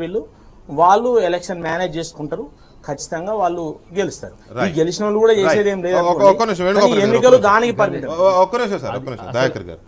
మిగిలితే 130 మంది 140 మంది మిగులుతారు నల్లగొండలో. ప్రభాకర్ గారు మరి అయితే దారుణంగా చెప్పి నేను ఇది ఎందుకు ఈ ఆలోచన జానారెడ్డి గారి నుంచి అయినా ఇంకా ఫీలర్ అయినా వచ్చిందంటే, మీరు జనరల్ ఎలక్షన్స్లో 63 వాళ్ళకి వచ్చినాయి, జెడ్పీటీసీ ఎంపీటీసీలలో మొత్తం కాంగ్రెస్కి హవా వచ్చినట్టు మీరు చూస్తారు. ఇక్కడి నుంచి ఎక్కడైందంటే ఈ బంగారు తెలంగాణ బ్యాచ్ అంతా వీళ్ళు గుంజేసుకోవడం ఒకటి. ఇప్పటికి కూడా బంగారు తెలంగాణ ఉద్యమం నడుస్తూనే ఉన్నది వెనకటి నుంచి కింది నుంచి. సమస్య ఏంది, ఇప్పుడు ఉన్న వాటిల్లో కూడా కాంగ్రెస్ పార్టీకి ఎక్కువ ఉంటాయి కాబట్టి ఒక రాజీ ధోరణి వచ్చేసి మరీ ఇది ఎంత అంటే ప్రభుత్వంతో పోటీపడే స్థాయిలో విపక్షాలు అయితే ఇప్పుడు ఉన్నాయని నేను అనుకోను. కాబట్టి మధ్య నీకు ఇప్పుడు వరంగల్ ఎన్నికలు అందుకని ఒకసారి ప్లీజ్ నేను స్టడీ కొరకు చేయి. వరంగల్ ఎన్నికలను స్టడీ చేసిన తర్వాత తెలంగాణ రాజకీయాలకు ఇక్కడ ఒక తేడా ఉంది. మీరు అన్నట్టు ఎన్నికైన ప్రజాప్రతినిధులను టీఆర్ఎస్ తన వైపు తిప్పేసుకుంటుంది, లాగేసుకుంటుంది, కమ్మేసుకుంటుంది, కుమ్మేసుకుంటుంది, ఇట్లయినా మాట్లాడండి. కానీ అది ప్రజలు వేసిన ఓట్లు, అవి ప్రజల్ని కొనేసుకోలేరు కదా. ఇప్పుడు ఎగ్జాంపుల్, ఇప్పుడు నాకు పుట్టినోడు అన్ని పార్టీలు వస్తే అది వేరే విషయం. ఎగ్జాంపుల్, నా కష్టంతో పుట్టినోడిని పక్కింటోని నా కొడుకు అని చెప్పుకుంటే ఎట్టుంటుంది ఒక్కసారి ఆలోచించండి. ఇదేమైనా రాజనీతి లేకపోతే ఇదేమైనా మంచి వ్యవహారం అని అంటారా? నీకు దమ్ముంటే తీసి ప్రజాప్రాతినిధ్య చట్టం ప్రకారం, ఇప్పుడు నా దగ్గర ఎగ్జాంపుల్ ఒకటే ఎగ్జాంపుల్ చెప్తా. అర్వపల్లి మండలం ఉంది, జెడ్పీటీసీకి 3 పిల్లలు అని చెప్పేసి ఆమెను అనర్హత వెయిట్ చేస్తా అని బెదిరించారు, తీసుకున్నారు. ఇప్పుడు అనర్హత కాదా? ఇప్పుడు కంటిన్యూ అవుతుంది సమస్య. అది ఇప్పుడు ఎగ్జాంపుల్ ఒక ఎస్టీ ఉన్నాడు ఆడ తండా, తనకు ట్రాక్టర్ ఇచ్చిండ్రు, పైసలు ఇస్తారట, ఇంకేంకి నీకు రేపు అది అభివృద్ధి కొరకు చేస్తాం. ఇది ఇవి దీన్ని ప్రలోభ పెట్టి తీసుకోవడం అనే దాన్ని ఏమనాలి? ఇలాంటి నీకు కోకొల్లలు చెప్తా, నాకు నీకు టైం ఏమో గంట ఉంటుంది కానీ ఇక ఇలాంటి పరిస్థితి నుంచి నిర్వేదం నుంచి మాట్లాడకపోతే ఇక మంచిగా మంచి రాజనీతితో నడుస్తున్నాయి రాజకీయాలు, నేను మంచిగా రాజకీయాలకు వచ్చి సంతోషంగా ఉన్నామని చెప్పాల్సిన పరిస్థితి ఉంటుందా? ఇలా ఇప్పుడు నాకు నిజంగా చెప్తున్నా, బంగారు తెలంగాణని ఇంత మంచి చేస్తే వీళ్ళందరూ పోవాల్సిన అవసరం ఎందుకు వచ్చింది? ఈ పార్టీలో ఉంటే అభివృద్ధి జరగదని అన్నట్టే కదా, బెదిరిస్తున్నట్టే కదా. ఒక రకంగా నా వైపు ఉంటేనే మీకు పనులు చేసి పెడతా అని అన్నట్టు. ఇప్పుడు మా కాడ ఇప్పుడు 3-4 ఎమ్మెల్యేలు పోయిండు. ఆ ఖమ్మం కోరం కనకయ్యకు దగ్గర పడి వచ్చి పడితే టికెట్ ఇస్తుంది. ఆయన ఓడు కాక ఇప్పుడు వీళ్ళందరినీ తీసుకుపోయి మొన్న సెక్రటరీ ఏంది క్యాంప్ ఆఫీసులు ఎంపీటీసీలు అందరినీ జరుపుకోండి. ఈయన ఓడు ఒక ఎత్తు అయితే వీళ్ళందరినీ తీసుకొని పోయిండు. ఆడ మా బలం అది. ఇగో ఇట్లా మా పార్టీ నుంచి ఉండే పోయి ఇలాంటి పరిస్థితులు చేస్తున్నప్పుడు వాళ్ళని బంగారు తెలంగాణ అంటుండ్రు. అసలు టీఆర్ఎస్లో ఉద్యమ తెలంగాణ వాళ్ళు నీ అమ్మ ఓడిపోతే బాగుండు, మాకు ఇన్ని పదవులు వచ్చాయని వాళ్ళు అనుకుంటుంటే కొత్తగా బయట నుంచి వచ్చిన వాళ్ళకి ఇప్పుడు ఇచ్చడానికి ఇవన్నీ కూడా ప్రయత్నాలు జరుగుతున్నాయి. కాబట్టి రాజనీతి అంటే అప్పుడు నిజంగా కూడా టీఆర్ఎస్ ఆత్మపరిశీలన చేసుకోవాలి. ఈ రకమైనది ఇప్పుడు నల్గొండ జిల్లాలో 6 ఎమ్మెల్యేలు ఉన్నాయి, ఒక ఎంపీ ఉంది. ఆ ప్రాంతంలో కూడా చాలా బలంగా ఎంపీటీసీలు ఉన్న పరిస్థితి. ప్రభాకర్ గారు, ఇక్కడ కాంగ్రెస్ పార్టీతో టీఆర్ఎస్ చర్చలు జరుగుతోంది. నల్గొండ, మహబూబ్ నగర్, రంగారెడ్డి ఈ 3 స్థానాల్లో కాంగ్రెస్ పార్టీకి కూడా లీడ్ ఉంది, కొన్ని మెజారిటీ స్థానాలు ఉన్నాయి. కాబట్టి ఈ 3 కాంగ్రెస్కి ఒక్కొక్కటి ఇవ్వాలి అని కాంగ్రెస్ అడుగుతుందని, లేదు నల్గొండ మాత్రం ఇవ్వం, మహబూబ్ నగర్, రంగారెడ్డి ఇవ్వడానికి సిద్ధం అని టీఆర్ఎస్ ప్రపోజ్ చేసినట్టుగా వార్తలు వస్తున్నాయి. ఇది నిజమా కాదా? ఒకటి. రెండోది, అసలు కాంగ్రెస్ పార్టీతో పొత్తు పెట్టుకోవాల్సిన అవసరం టీఆర్ఎస్ ఉందా లేదా? వెంకటకృష్ణ ఇంతకుముందే చాలా స్పష్టంగా చెప్పినాను, ఎట్టి పరిస్థితుల్లో కూడా చర్చలైనటువంటివి ఎవరి మధ్య జరగలేదు. చర్చలు కేవలం ఈ విధమైనటువంటి వాతావరణం ఉంటదేమో అని ఊహించి జరుపుకుంటున్నటువంటి చర్చలు తప్ప, వార్తలు తప్ప మరొకటి కాదు. రెండవది, టీఆర్ఎస్ కాంగ్రెస్ తో పెట్టుకోవాల్సినటువంటి పరిస్థితి అసలు ఈ క్షణానైతే కనిపించడం లేదు. ఉన్నటువంటి 12 సీట్లలో చాలా స్పష్టంగా ఉన్నటువంటి వాతావరణం చూస్తే 12 సీట్లు టీఆర్ఎస్ గెలుస్తున్నటువంటి సందర్భంలో ఇంకా కాంగ్రెస్ పార్టీకి జీవం పోసే పద్ధతిలో 2 సీట్లు 3 సీట్లు అనేటువంటి చర్చ ఎందుకు తెరదవుతుంది? అంటే ఇప్పుడు ఎవరితో ఎలాంటి సంప్రదింపులు పొత్తు లేకుండా 12 గెలుచుకోగలిగిన సత్తా మీకు ఉందంటారు? డెఫినెట్ గా వెంకటకృష్ణ, అంటే ఇప్పుడు దాంట్లో ఇంతకుముందు కూడా చెప్పాను మీకు, నేను దాపరికం లేదు. ఇంతకుముందు దయాకరే చాలా స్పష్టంగా గుర్తు చేసిండ్రు. క్యాంప్ కార్యాలయంలో కండువలు వేసుకుంటూ అనేటువంటి సీక్రెట్ ఏం కాదు కదా, పత్రికల్లో వచ్చింది. ముఖ్యమంత్రి గారే ఆ విషయంలో మిమ్మల్ని మెచ్చుకోవాలి, ఏది సీక్రెట్ గా చేయరు, అంతా ఓపెనే. అంతే కదా. వస్తున్నటువంటి వాళ్ళు ఇప్పుడు 58 సంవత్సరాల ఆంధ్రప్రదేశ్ రాష్ట్రంలో ప్లస్ తెలంగాణ రాష్ట్రం ఏర్పడనుకున్నటువంటి రాజకీయాలు మిగతా రాష్ట్రాల్లో ఉన్నటువంటి పరిస్థితులను చూస్తే ఏ రాష్ట్రంలో కూడా అసలు నికార్సుగా ఎక్కడైతే ఏ పార్టీలో గెలిచిందో అక్కడే ఉండి అక్కడే చివరికి నిమిషం వరకు ఉన్నటువంటి సందర్భం మనం మాట్లాడుకొని, ఈ నిమిషానికి దాని పెద్ద ఆశ్చర్యకరంగా, ఈ నిమిషానికి అదో పెద్ద వింతగా మాట్లాడుకోవాల్సినటువంటి అవసరం అయితే లేదు. గతంలో అనేక సందర్భాల్లో చాలా పార్టీలకు సంబంధించినటువంటి వాళ్ళు ఇంకో పార్టీలకు, అది టీఆర్ఎస్ గతంలో ఎగ్జాంపుల్ గా మీకు తెలియదా వెంకటకృష్ణ, 26 మంది గెలిస్తే దాదాపు 16 మందిని కాంగ్రెస్ పార్టీలో చేర్చుకున్నటువంటి సందర్భం మనం రాష్ట్రానికి సంబంధించినటువంటి వాళ్ళు చాలా మంది టీడీపీ పార్టీలో, కాంగ్రెస్ మన ఎవరు వైఎస్ఆర్సీపీకి సంబంధించిన వాళ్ళు టీడీపీలో చేరుతా ఉన్నారు. ఇదంతా అన్ని రాజకీయ పార్టీల్లో జరుగుతా ఉన్నది.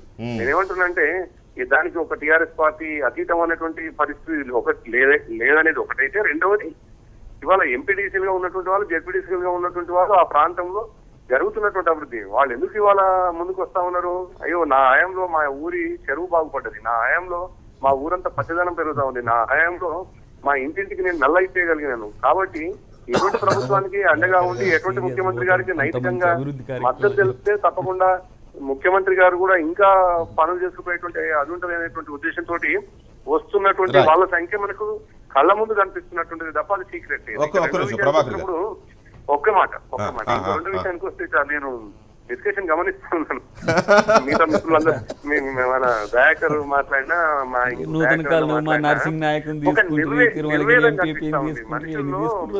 వైరాగ్యం కనిపిస్తా ఉంది అంటే ఏంది ఈ స్థాయిలో ఇంత స్పీడ్ గా ఇంత జుబ్లియంట్ గా, అంటే రాజకీయ పార్టీలు టీఆర్ఎస్ పార్టీ కాదు గ్రౌండ్ కూడా ఇంత జుబ్లియంట్ గా ఉంది. అసలు అసలు ఇంకో 20 ఏళ్ల వరకు మనం ఎక్కడ పోతాం అన్నటువంటి ఒక భయం కనిపించి వైరాగ్యం నుంచి వెళ్ళి మాట్లాడుతున్నట్టుగా మనకు డిస్కషన్ అయితే కనిపిస్తా ఉంది. కనిపిస్తా ఉండడం ఏంటంటే ఓపెన్ గానే చెప్తున్నారు కదా, మనం కలవకపోతే టీఆర్ఎస్ ను ఎదుర్కోవడం కష్టం కాబట్టి కలుద్దాం అని చెప్పి వాళ్ళు అంటున్నట్టుగా ఓపెన్ గానే చెప్తున్నారు. దాంట్లో మీరు ఇంకా సీక్రెట్ లేదు అందులో. కలవకపోవడం గురించి మాట్లాడదు వెంకటకృష్ణ. డిస్కషన్ వైరాగ్యం అంటే ఈ రాజకీయాల్లో వైరాగ్యమే. ఇంత వ్యవస్థల కొలాప్స్ అనేది ఏ ప్రభుత్వంలో జరగలేదు మరి.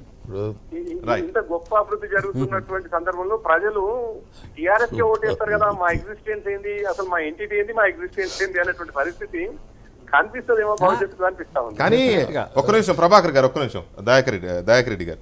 ఇప్పుడు ఒకటి ఈరోజు వచ్చినప్పుడు కర్ణ ప్రభాకర్ కానీ దయాకర్ నేను వేణుగోపాల్ రెడ్డి అన్న ఉన్నది చూసిన తర్వాత అరే ఒక చర్చ ఒక మంచి వైపుగా పోతే ఒక సమకాలీన ఒక విధంగా ఆలోచన చేసే వే ఉన్న వాళ్ళమని అనుకున్నాను నేను. కానీ ప్రభాకర్లో చాలా మార్పు వచ్చేసింది ఈ మధ్యలో. నేను అది నేను చెప్పాను అదే ప్రభాకర్, ఎందుకంటే ప్రభాకర్ నా గురించి తెలుసు, దయాకర్ గురించి తెలుసు, మా ఇద్దరికి ఆయన గురించి తెలుసు కాబట్టి, వేణన్న గురించి కూడా కొంత తెలుసు కాబట్టి కొంచెం సాదా సీదాగా ఉన్న వాస్తవాలు మాట్లాడగలిగిన వాళ్ళము అనుకునేటువంటి వ్యక్తులు కూడా ఇలా కొంత ట్రాక్ తప్పినమాట స్పష్టంగా కనపడుతుంది. సరే ఓకే ఆయన ఒక పార్టీలో ఉన్నాడు కాబట్టి తప్పని పరిస్థితి అనుకుంటే నేను అప్రిషియేట్ చేయాలన్నా వద్దా అనుమానం. ఇప్పుడు నేను అదే అంటున్నా, ప్రభాకర్ అంటున్నాడు ఇవాళ 130 మందిని మీ బీఫామ్ మీద గెలిచినప్పుడు, ఆ బీఫామ్ మీద ప్రమాణం చేసినప్పుడు, అక్కడ ఉండేటువంటి ఎంపీడీఓ దగ్గర రిటర్న్గా ఈ పార్టీకి చెందిన వ్యక్తులమైనటువంటి డిక్లరేషన్ ఇచ్చినప్పుడు, ఆయన విప్పులు కానీ అవన్నీ చదివినప్పుడు ఈ పార్టీ నుంచి ఎన్నికైన వాళ్ళు దీనికి వ్యతిరేకంగా ఓటేస్తే మీ సభ్యత్వం పోతుంది అనేటువంటిది కూడా ఎంపీపీ అప్పుడు జరిగినప్పుడు అదే సిద్ధాంతము రాజకీయాల్లో అన్నిటికీ రావాల్సిన అవసరం ఉంది. ఆంధ్రప్రదేశ్ కావచ్చు, తెలంగాణ కావచ్చు, దాంట్లో ఉంది, అక్కడి వరకు ఉంది. దీంట్లో లేదా విప్ ఇచ్చేటువంటి అవకాశం, విప్ జారీ చేసేటువంటి అధికారం దీనికి లేదు. అందుకే ఎన్టీ రామారావు గారు డైరెక్ట్ ఎలక్షన్స్ పెట్టి ఎంపీపీని ఎన్నుకొని ఆ తర్వాత ఓన్లీ సర్పంచ్లకే పెట్టాడు. ఎందుకు? అది పార్టీల రహితంగా సర్పంచ్లు అవుతాయి కాబట్టి ఒకవేళ వాళ్ళ ఇష్టమనే ఉద్దేశంతో పెట్టడం జరిగింది. రాజకీయ పార్టీలు ఒక పీఫామ్ ఇచ్చి ఆ పార్టీ ఫండ్స్ కావచ్చు, ఆ పార్టీ యొక్క విధానాలు కావచ్చు నచ్చి టికెట్ తీసుకొని గెలిచిన తర్వాత కొత్తగా డిఫర్ కానీ ఏముంటుందండి? ఏముండదు. కాబట్టి ప్రభాకర్ గారు చెప్పేదంత గొప్పగా అక్కడ లేదు. ప్రభాకర్ గారికి మనస్ఫూర్తిగా తెలుసు రాజకీయం అనే పద్ధతిలో ప్రభాకర్ మాట్లాడితే ఈజ్ రైట్. తెలంగాణ రాష్ట్ర ఎంపీటీసీల సంఘం అధ్యక్షులు కరుణాకర్ గారు టెలిఫోన్ లైన్ ఉన్నారు. కరుణాకర్ గారు నమస్తే అండి. నమస్తే సార్. మీరేమో అల్టిమేటం ఇస్తున్నారు, ఎంపీటీసీలకు తప్ప ఎవరికి టికెట్ ఇచ్చినా మేము ఊరుకునేది లేదు అని. ఒకవేళ వేరే వాళ్ళకి టికెట్ ఇస్తే మీ ఎంపీటీసీలు వాళ్ళకు ఓట్లు వేయరా? లేదు సార్, ఖచ్చితంగా స్థానిక సంస్థ ఎన్నికల కోట అంటేనే ఎంపీటీసీలు, మున్సిపల్ కౌన్సిలర్లు, జెడ్పీటీసీలు, ఎంపీపీలు. ఇటువంటి సందర్భంలో ఇవాళ టీచర్స్ గ్రాడ్యుయేషన్ ఎలక్షన్స్ చూసినట్టయితే టీచర్స్ ని పెడుతున్నారు, గ్రాడ్యుయేట్స్ కాన్స్టిట్యూన్సీ చూసినట్టయితేనేమో గ్రాడ్యుయేట్స్ పెడుతున్నారు. అటువంటి పరిస్థితుల్లో ఇవాళ ఎంపీటీసీలు అంతా కూడా రాజ్యాంగం ప్రకారం ప్రజల వద్దతో ఎన్నికై అనేక సమస్యలతో నిధులు లేక విధులు లేక సరే ఇప్పుడు ఆ ఎజెండా కోసం కాదు, కానీ నేను అడుగుతున్నది ఒకటే, వేరే ఎవరైనా పార్టీలు కానీ ఎవరైనా ఎంపీటీసీలు కాని వాళ్ళని అభ్యర్థులుగా నిలబెడితే మీ ఎంపీటీసీలు ఓట్లు వేస్తారా వేయరా? లేదు సార్, ఖచ్చితంగా ఎంపీటీసీలకే ఓట్లు వేస్తాం. ఎంపీటీసీలకే అన్ని పార్టీలు టికెట్లు ఇవ్వాలని కోరుతా ఉన్నాం. అంటే మీరు సొంతంగా అభ్యర్థులను నిలబెడతారా ఎంపీటీసీల తరఫున? తప్పకుండా పార్టీలు కనుక ఎంపీటీసీలకు టికెట్లు ఇవ్వకపోతే మేము ఖచ్చితంగా నిలబెడతాం. నిలబెడితే మాత్రం వాళ్ళు ఓట్లు వేస్తారని ఎందుకు అనుకున్నా? టీఆర్ఎస్ తరఫున గెలిచిన ఎంపీటీసీలు టీఆర్ఎస్ అభ్యర్థికే ఓట్లు వేసుకుంటారు, కాంగ్రెస్ తరఫున గెలిచిన ఎంపీటీసీలు కాంగ్రెస్ అభ్యర్థికే ఓటు వేసుకుంటారు. మీరు పెట్టినంత మాత్రాన మీకు వేస్తారని గ్యారంటీ ఏంటి? లేదు, అక్కడ టీఆర్ఎస్ పార్టీలలో కూడా ఎంపీడీసీలు ఉన్నారు, కాంగ్రెస్ పార్టీలో కూడా ఎంపీడీసీలు ఉన్నారు. ఏ పార్టీకి ఆ పార్టీ ఎంపీడీసీలు ఉన్నారు కాబట్టి అక్కడ ఎంపీడీసీ అనే వ్యక్తి కూడా పార్టీతో కూడుకున్నాడు. అటువంటి వ్యక్తులకే మేము టికెట్లు ఇవ్వమంటున్నాం. అది సార్, ఇదే పక్షంలో మేము నిలబెడుతుంటున్నాం. మొత్తం మీ సంఘంలో ఎంతమంది ఎంపీటీసీలు ఉన్నారు మొత్తం రాష్ట్ర వ్యాప్తంగా? 6,441 మంది ఎంపీటీసీలు ఉన్నారు సార్ ఈ రాష్ట్రంలో మొత్తం కూడా. 6,441. మీ యూనియన్లు ఎంతమంది ఉన్నారు? మా యూనియన్ టోటల్ పార్టీలకు అతీతంగా సార్, మేము అందరూ ఉన్నారు మా యూనియన్ లో. కాబట్టి మేము మున్సిపల్ కౌన్సిలర్లను, జెడ్పీటీసీలను కూడా కలుపుకొని పోవాలని ఆలోచన చేస్తున్నాము. దానికి రేపు కూడా పెద్ద ఎత్తున ఒక మీటింగ్ ప్లాన్ చేస్తున్నాము. ఎందుకంటే ఉదాహరణకు నల్గొండ జిల్లాలో తీసుకున్నట్టే 835 మంది ఎంపీటీసీలు ఉన్నారు. టోటల్ గా 1104 ఉంటే అందులో కౌన్సిలర్లు, జెడ్పీటీసీలు. నల్గొండ జిల్లాలో ఏ పార్టీలో ఎంతమంది ఉన్నారో చెప్పగలరా మీరు? పార్టీ టోటల్ క్యాలిక్యులేషన్ జరగదంట. టోటల్ గా 835 మంది ఆల్ పార్టీస్ ఎంపీటీసీలు ఉన్నారు. కాదు సార్, నేను అడిగేది కరుణాకర్ గారు, నల్లగొండ జిల్లాలో ఎంపీటీసీలు 800 చిల్లర ఎంతమంది ఉన్నారు కదా, అవును సార్, ఇప్పుడు పార్టీ బేస్ సింబల్ మీద గెలిచిన తర్వాత పార్టీలకు మళ్ళీ జాయిన్ అయ్యారు కదా, ఎంతమంది జాయిన్ అయి ఉంటారు టీఆర్ఎస్ లో? అది కరెక్ట్ గా క్యాలిక్యులేషన్ లేదు సార్. ఎంతమంది అనేది. సరే ఓకే. ఇప్పుడు కరుణాకర్ ఏబీ ఫామ్ మీద ఎంపీటీసీ అయినాడు. మీరు ఏ పార్టీ తరఫున గెలిచారు? నేను సైకిల్ గుర్తు మీద గెలిచింది సార్. తెలుగుదేశం. ఇప్పుడేం ఉన్నారు? ఇప్పుడే అయినా కానీ మేము అన్ని పార్టీలు ఒకటే కోరుతున్నాం సార్. పార్టీలు కాదు కానీ అంటే బీ ఫామ్ కావాల్సినప్పుడు పార్టీ కావాలనా? మీరు సైకిల్ తో గెలిచారు, ఇప్పుడు ఏ పార్టీలో ఉన్నారు అంటున్నారు? ఇప్పుడు టీఆర్ఎస్ పార్టీలో ఉన్నా సార్ నేను. మీరు కూడా మరి ఈ గుర్తు మీద గెలిచి ఆ గుర్తు మీద పోయి మీరు ఎంపీటీసీలో ఫోరం గురించి మాట్లాడితే నైతికత ఎక్కడుంది కరుణాకర్ గారు? సార్ ఏమంటారు? ఈ గుర్తు మీద నీకయ్యి ఆ గుర్తుకు వెళ్ళిపోయి ఈరోజు ఎంపీటీసీలు నైతికంగా ఎంపీటీసీకి ఇవ్వాలంటే నిలబడుతుంది ఆ వాదన? నిలబెట్టాలంటే ఏ పార్టీ నుంచైనా ఉండండి, ఆ పార్టీలోనే ఉండి ఒక నిమిషం ఆ పార్టీలోనే ఉండి పూర్తి కరుణాకర్ 1 minute ఆ పార్టీలోనే ఉండి పూర్తి ఎంపీటీసీల ఫోరం అనేది తయారు చేసి ఎంపీటీసీల ఫోరం ఎవరు నిలబడినా పార్టీ రహితంగా వేసుకుందామంటే ఒక అర్థం ఉంటుంది. మీరు ఒక బీఫామ్ మీద గెలిచి ఆ బీఫామ్ పక్కన పెట్టేసి ఆ ఓట్లు పక్కన పెట్టేసి ఇంకో పార్టీలోకి పోయి ఎంపీటీసీల ఫోరం అనే మాట ఎట్లా వచ్చింది మీకు? ఇక్కడ ఒక మాట కరుణాకర్ గారు ఒక మాట మీకు చట్టాలు తెలుసు, మీకు ప్రజాప్రాతినిధ్య చట్టం అంటే ఏంటో తెలుసు, బీ ఫారం ఎందుకు ఇస్తారో తెలుసు. ఒక బీ ఫారం మీద ఒక అభ్యర్థి గెలిస్తే దానికే కట్టుబడి ఉండాలనే నిజం కూడా మీకు తెలుసు కదా. తెలిసినప్పుడు ఒక మాట వినండి కరుణాకర్ గారు, ఒక మాట మీరు టీడీపీఓ సరే ఏదో ఒక పార్టీ పేరు మీద గెలిచారు, మీరు పార్టీ మార్చారు. పార్టీ మారిస్తే చట్ట ప్రకారం అయితే మీ పదవి పోవాలి. ఆగండి సార్, ఒక మాట వినండి సార్, దయచేసి ఒక మాట వినండి పూర్తి కాలే, నా క్వశ్చన్ పూర్తి కాలే. చట్ట ప్రకారం గనక ప్రభుత్వం స్పందించినా లేకపోతే కోర్టులు స్పందించినా మీ పదవి పోవాలి, కానీ మీ పదవి పోలే.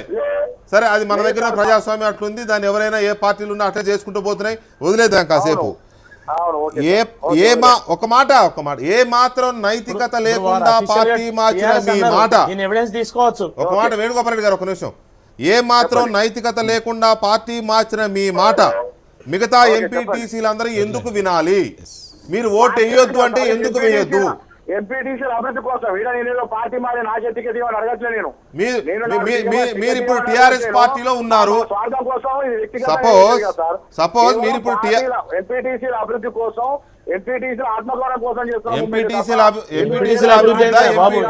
నియోజకవర్గాల అభివృద్ధి ఇక్కడ ఆత్మగౌరవం అనే మాటకు విలువ ఎక్కడ ఉంది? ఒక పార్టీ బీఫామ్ మీద ఎన్నిక ఇంకో పార్టీలో ఆత్మగౌరవం గురించి మాట్లాడక ఎక్కడ ఉందండి? నాకు అర్థం కాదు. ఇప్పుడు కరుణాకర్ టీఆర్ఎస్ నుంచి అక్కడ నిలబడగలుగుతాడా? రాజీనామా చేయకుండా టీడీపీ టికెట్ విత్డ్రా చేసుకోకుండా అవన్నీ కాంటెస్ట్ చేయలేడు కదా. సార్ నేను అనేది ఏంటంటే మీ పార్టీ మారి మాకేదో టికెట్ ఇవ్వమంటే రాజకీయం అయింది, అది కాదు. ఇక్కడ నేను కేవలం ఎంపీటీసీల అభివృద్ధి కోసం ఎంపీటీసీలు మండలికి పోవాలి, అన్ని రాజకీయ పార్టీలు ఎంపీటీసీ ఉండాలి, పార్టీలను కోరుతున్నాం టికెట్లు ఇవ్వాలి, అంతేగాని నాకు టికెట్ ఇప్పుడు మీరు మీ అభివృద్ధి కోసం ఎంపీటీసీలను బయలుదేదలుచుకున్నారా?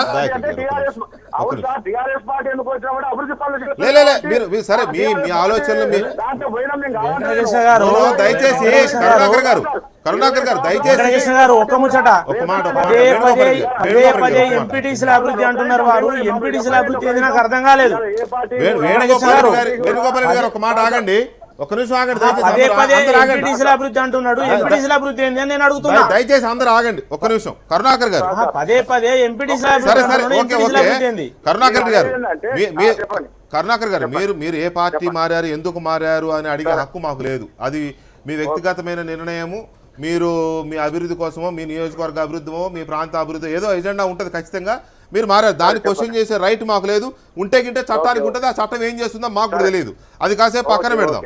ఇక్కడ నేను అడుగుతున్నది, ఇప్పుడు మీరు టీఆర్ఎస్ పార్టీలో ఉన్నారు, మీరేమంటున్నారు? ఇప్పుడు కేవలం ఎంపీటీసీలకు మాత్రమే టికెట్లు ఇవ్వాలి, ఇంకెవరు ఎంపీటీసీ కాని వాళ్ళకి టికెట్లు ఇస్తే మేము ఓట్లు వేయము, మేము సొంతంగా అభ్యర్థులు పెట్టుకుంటాం అంటున్నారు. ఇప్పుడు టీఆర్ఎస్ ఉదాహరణకు కరీంనగర్ జిల్లా తీసుకుంటే ఒక నియోజకవర్గానికి భానుప్రసాద్ గారి పేరు, ఒక నియోజకవర్గానికి ఆయన నారదాసు లక్ష్మణరావు గారి పేరు వినబడుతుంది. వారిద్దరు ఎంపీటీసీలు కారు. వారికి మీ ఎంపీటీసీలు ఓట్లు వేస్తారా వేయరా? టీఆర్ఎస్ఏ కోరుతున్నాం సార్, మేము పార్టీలను కోరుతా ఉన్నాం, ఇవ్వండి. మీరు కొత్తగా వచ్చిన ప్రభుత్వం ప్రజా ప్రభుత్వం ఇవ్వకపోతే మీరు ఇస్తారని ఆశిస్తున్నాం. ఇవ్వకపోతే నారదాసు లక్ష్మణరావు మీద భానుప్రసాద్ గారి మీద పోటీకి పెడతారా? 20 సంవత్సరాల నుంచి ఏ ప్రభుత్వం చేయని విధంగా ఇదో. తెలంగాణ ప్రభుత్వం చేస్తున్నది. సరే ఇలా మాకు తీసుకోనివ్వండి వేతనాలు సార్, ఇస్తున్నా, ప్రభుత్వాలు గౌరవ చేయాలి. ఆ మాదిరిగానే మేము మా ఎంపీ కరుణాకర్ గారు అని మేము కోరుతున్నాం. కరుణాకర్ గారు ప్రభుత్వాలు మంచి చేస్తే సంతోషమే ప్రజల కోసం, దాన్ని మనం కాదనడంలే. నా క్వశ్చన్ ఒకటే ఇక్కడ, మీరు ఓకే, చెప్పండి. మీరు ఒక స్లోగన్తో అల్టిమేటం ఇస్తున్నారు అన్ని పార్టీలకు. అవును సార్, అంటే ఆగండి, మీరు ఆగండి, ఒక్క నిమిషం ఆగండి. కరుణాకర్ గారు ఆగండి. చెప్పండి. మీలో స్వార్థం లేదనుకుంటే, మీ మాటకు నిజంగా నైతికత ఉంటే చెప్పండి. మీరు నిజంగానే అన్ని పార్టీల మీద పోటీకి పెడతారా మీ ఎంపీటీసీని? రేపు టికెట్లు డిక్లేర్ అయిన తర్వాత పార్టీలు ఇవ్వని పక్షంలో మేము పార్టీలకు అతీతంగా పెట్టడానికి సిద్ధంగా ఉన్నాం.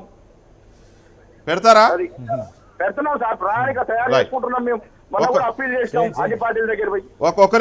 ఒక్క నిమిషం కరుణాకర్ గారు, ఒక్క నిమిషం దయాకర్ రెడ్డి గారు. చెప్పండి. కరుణాకర్ గారు ఉన్నటువంటి సంఘం టీఆర్ఎస్ పార్టీ పెట్టించింది కాకపోతే, టీఆర్ఎస్ పార్టీ పెట్టించినటువంటి ఎంపీ సంఘం కాకపోతే, ఆయన అధ్యక్షుడు కాకపోతే, రేపు నల్గొండ జిల్లాలోనే వీళ్ళందరినీ కాదని ఆయనే ఎమ్మెల్సీగా పోటీ చేస్తాడా? ఫస్ట్ డిక్లేర్ చేయమండి, ఎల్లుండి నామినేషన్ చేయమని మాట్లాడదాం. లేదు, ఆయన టీడీపీ నుంచి ఎన్నికైనాడు, టీఆర్ఎస్ పార్టీలోకి పోయినావు, నువ్వే ఒక పార్టీ నుంచి ఎన్నిక ఇంకో పార్టీకి పోయినాడు, మాకిందా నువ్వు చెప్పేదని ఎంపీటీసీలు అంటే జవాబు ఎక్కడుంది కరుణాకర్ గారి దగ్గర? అటువంటిప్పుడు ఒక నిమిషం కరుణాకర్ కొంచెం విను కొద్దిగా. ఇవాళ ఎంపీటీసీలను కనుక టికెట్ ఏ జిల్లాలో ఇవ్వకపోతే ఎంపీటీసీలను ఓట్లు వేయకుండా చేసే శక్తి మీకుందా? ఇది టీఆర్ఎస్ పెట్టించే సంఘం కాకపోతే సార్, మేము ప్రభుత్వంలో ఉండి కూడా మీరు చూస్తూనే ఉన్నారు. మేము ప్రభుత్వంలో ఉండి కూడా గతంలో గ్రామజ్యోతి విషయం వచ్చినప్పుడు కూడా మేము ప్రభుత్వం దగ్గరికి వెళ్ళి మా గ్రామజ్యోతిలో భాగస్వామ్యం నువ్వు ఎక్కడ ప్రభుత్వంలో ఉన్నావు చెప్పు కరుణాకర్, ప్రభుత్వంలో ఎక్కడ ఉన్నావు నువ్వు? అరే అట్లా కాదు సార్, మేము మాకు చెప్తే అరే మేము అప్పీల్ నువ్వు చేస్తున్నాం. తొందరపడకు, ముఖ్యమంత్రి గారు కూడా మాకు భాగస్వామ్యం కల్పిస్తామని చెప్పారు. మేము ఆ సమస్యను చెప్పుకుంటున్నాం సార్. కాదు సార్, సమస్య గురించి డెఫినెట్ గా ఉంది.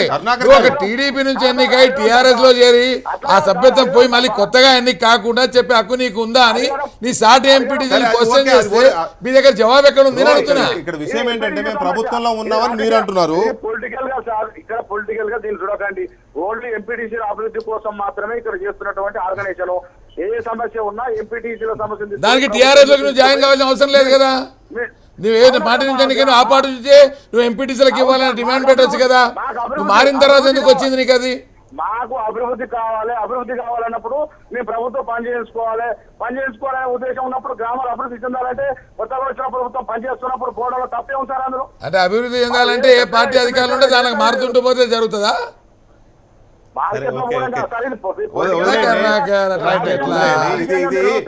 సరే వదిలేయండి కరుణాకర్ గారు వదిలేయండి, మీ నిర్ణయాలు మీకు ఉంటాయి, తప్పులేదు. కానీ అయితే ఇక్కడ సరే ఒక అనుమానం ఏంటంటే, మీరు ఇందాక ఒక మాట అన్నారు, మేము ప్రభుత్వంలో ఉన్నాము అని అన్నారు కదా.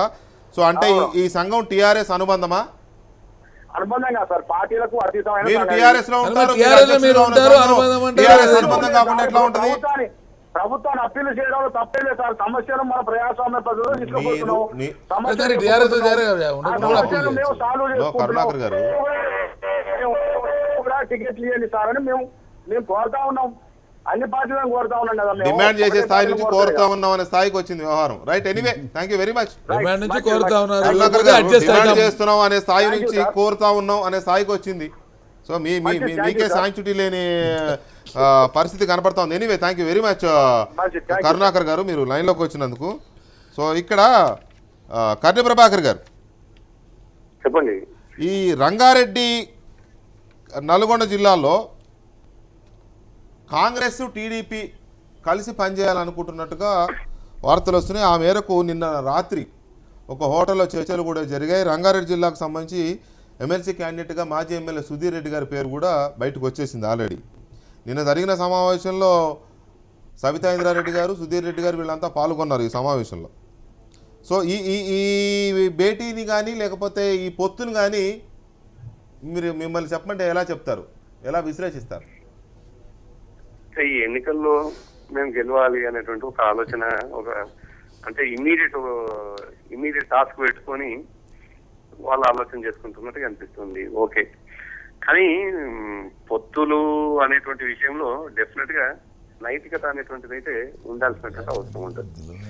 ఏ పార్టీకి కోసం అయితే వ్యతిరేకంగా ఇవాళ తెలుగుదేశం పార్టీ వాళ్ళు ఎన్టీ రామారావు గారి ఫోటోని ఇప్పటికీ పెట్టుకుంటారు. అవును. ఎన్టీ రామారావు గారి ఫోటోని ఇంకా కొనసాగించుకుంటారు. కానీ ఎన్టీ రామారావు గారి నోటి నుంచి వినే ప్రతి మాట కూడా ఏంటంటే కాంగ్రెస్ కు వ్యతిరేకంగా మాత్రమే పుట్టినటువంటి ఈ పార్టీ అని చెప్పేసి ఆయన ప్రచారం అంటారు. దానికి ఆయన కొనసాగింపుగా చంద్రబాబు నాయుడు గారు బహుశా ఈ నిమిషం వరకు కూడా ఆంధ్రప్రదేశ్ లో అనేటువంటి అవకాశం ఉంది. మరి అవకాశవాదంగా పొత్తులు పెట్టుకునేటువంటిది ఇప్పుడు మనం ఈ చర్చల్లోనే వెంకట చూసిన రెండు విషయాలు డిస్కస్ చేసుకుంటా ఉన్నాం. ఒకటేమో టిఆర్ఎస్ పార్టీలోకి వేరే వాళ్ళు వస్తున్నటువంటి పరిస్థితిని విమర్శిస్తున్నటువంటి దాన్ని చర్చించుకుంటున్నాం. రెండోది ఏం చర్చించుకుంటున్నాం అంటే కాంగ్రెస్ తెలుగుదేశం పార్టీ కూడా పొత్తుకుపోతున్నాయి విషయం చర్చించుకుంటున్నాం. నైతికత అనేటువంటి క్వశ్చన్ మా వైపు ఒకవేళ ఎవరైనా వేస్తే ఏ నైతికత ఇవాళ తెలుగుదేశం పార్టీ కాంగ్రెస్ రెండు కలిసి ముందుకు పోదామని ఆలోచన చేయడం ఏ నైతికత, అసలు ఏంది, ఏం ప్రాతిపదిక ఏంది? కాబట్టి డెఫినెట్ గా ఇవాళ టిఆర్ఎస్ పార్టీ ఆలోచిస్తున్నది ఏంది, ఉన్నటువంటి పరిస్థితులలో ఇంకా ఈ ప్రభుత్వం ఒక అంటే బలమైనటువంటి కార్యక్రమాలను తీసుకొని పోవాల్సినటువంటి అవసరం ఉంది. ఆ విధంగా ప్రజల నుంచి మద్దతు అవసరం ఉన్నది. మద్దతు వస్తున్నటువంటి సందర్భంలో సహజంగానే ఉన్నటువంటి ప్రజాప్రతినిధులు అంటే వేరియస్ రీజన్స్ ఉంటాయి వెంకటకృష్ణ. ఒకరు ఒక్కొక్క సందర్భం, ఒకరేమో నేను నా నియోజకవర్గానికి నేను అభివృద్ధి చేసుకుంటానని చెప్పేసి కొందరు ఆలోచిస్తున్నట్టు, కొందరేమో రాజకీయంగా నాకు అందులో లాభం అవుతుంది భవిష్యత్తు అని కొందరు ఆలోచించవచ్చు. వేరియస్ రీజన్స్, దాదాపు అనేక కారణాలు కనిపిస్తాయి. సో అటువంటి కారణాల చేత వస్తున్నటువంటి వాళ్ళనేమో నైతికతను ప్రశ్నిస్తా ఉన్నాం. మరి కేవలం కాంగ్రెస్ పార్టీకి వ్యతిరేకంగానే పుట్టినటువంటి తెలుగుదేశం పార్టీ కాంగ్రెస్ లో కలిస్తే ఏ నైతికత అనేది మాత్రం ఇవాళ చర్చించుకోక తప్పదు. రైట్. ఒక్క నిమిషం ప్రభాకర్ గారు, ఒక్క నిమిషం. దయాకర్ రెడ్డి గారు, నిజంగానే కాంగ్రెస్ పార్టీ వ్యతిరేకత పునాదుల మీదనే ఇది పుట్టింది. కరెక్టే. అలాంటిది ఆఫ్కోర్స్ ఆల్రెడీ యునైటెడ్ ఫ్రంట్ లో ఒకసారి బయట నుంచి మద్దతు తీసుకున్నారు. అది కూడా చెప్తా. ఇవాళ కాంగ్రెస్ పార్టీకి వ్యతిరేకంగా పుట్టిన తెలుగుదేశానికి మేనిఫెస్టో మొట్టమొదలు రాసిన దాంట్లో చీఫ్ ఎవరు? ఈనాటి ముఖ్యమంత్రి కేసీఆర్ గారు. మరి ఆయనకి ఏం నైతికత ఉందని? ఏ పార్టీతో కలవాలా? ఇక్కడ ఎన్నికలు తెలుగుదేశంతో పొత్తు పెట్టుకున్నప్పుడు ఎన్నికలు కాగానే బీజేపీకి పోయి మద్దతు ప్రకటించినట్టు నైతికత, అది నైతికత. కాంగ్రెస్ పార్టీతో నేను పార్టీ ఇచ్చేస్తే నేను మీ పార్టీలో విలీనమవుతానని చెప్పేసి అబద్ధం ఆడడం, అది నైతికత. ఇవాళ భారతీయ జనతా పార్టీతో రేపు ఎల్లుండే ఈ జీహెచ్ఎంసీ ఎన్నికల తర్వాత తానే ఎంపీగా ఉండి అక్కడ మంత్రి అన్నాయి, ఇక్కడ ముఖ్యమంత్రిని ఇంకోరిని చేయాలనేటువంటి ఒక దురాలోచన నైతికత. ఇవన్నీ నైతికతలు టీఆర్ఎస్ తరఫున ఆలోచన చేస్తే. కాబట్టి అందుకే చెప్పా, ప్రభాకర్ మమ్మల్ని కూర్చోబెట్టి నైతికత అంటే కొంత ప్రభాకర్కు ఇబ్బందే, మాకు ఇబ్బందే. కాబట్టి ఇవాళ ఉన్నటువంటి రాజకీయాల్లో ఈ డబ్బు ప్రభావం కానీ ఎదుటి వాళ్ళని నిర్మూలించాలంటే ప్రజాభిప్రాయంతో కాకుండా బలవంతం చేయాలనేటువంటి ఒక పరిపాలన చేయాలని కోరుకోవడం మాత్రం తప్పు. ఆ పరిపాలన ఆ రకంగా పోయినప్పుడు ప్రజలు కూడా ఇంకా రియాక్షన్ ఇంకా రానప్పుడు తొందరపాటు ఎందుకనేది రాజకీయ పార్టీలో ఉండొచ్చు. కానీ స్థానిక సంస్థల ఎన్నికలకు వచ్చేసరికి ఇక్కడ ఏ పార్టీకి కూడా మెజార్టీ, మహబూబ్ నగర్లో వాళ్ళకు ఉన్న సీట్లని చెప్పమని చూద్దాం. ప్రభాకర్ ఇప్పుడు 135 ఉన్నాయని తానే ఒప్పుకుంటున్నాడు. 135 ఉన్నటువంటి మేము ఏం పోటీ చేస్తామంటే అది నైతికత గురించి మాట్లాడాక అన్నకన్నా ఉంటుంది, నాకన్నా ఉంటుంది. అది మాకెక్కడుంది? ఇవాళ లేవు. ఎవరికైనా ఏ ఒక్కరు కూడా గెలిచే పరిస్థితి లేదు. ఎవరికి వాళ్ళ నామినేషన్ ఎవరైనా గెలవనివ్వండి అనేటువంటిది ఉంటే నైతికత డెఫినెట్గా ఉంటుంది. అది ఏ రాజకీయ పార్టీకి లేనప్పుడు గెలిపే ప్రధానంగా ఆలోచన చేసేసి సంఖ్య ఇంకా పూర్తి పరిపాలకుండా కూడా ఇంకా ఎదుటి ప్రజా పరిపాలన కంటే ఎదుటిలో నిర్వీర్యం చేస్తే ప్రజలు ఆటోమేటిక్ ఇంక వీలేం చేయగలిగినటువంటి ఇప్పుడు దయాకర్ మాట్లాడు దయాకర్ రాజకీయ నాయకుడు మాట్లాడు కాదు, ప్రజల్లో వచ్చినటువంటి నిర్వేదాన్ని ఆయన ప్రతిబింబించింది తప్ప పార్టీది కాదని నేను దయాకర్ గారు ఇక్కడ ప్రభాకర్ గారి ఒక్క మాట వెంకటకృష్ణ చెప్పండి. వెంకటకృష్ణ యాక్చువల్ ఓకే, ఇప్పుడు దయాకర్ రెడ్డి గారు నైతికత అనేటువంటి అంశాన్ని ప్రస్తావించినప్పుడు నేను నా మాట కొనసాగింపులో వారు మాట్లాడతాను. కానీ ఈ రెండింటి మధ్యలో డెఫినెట్ గా వ్యత్యాసం ఉంది వెంకటకృష్ణ.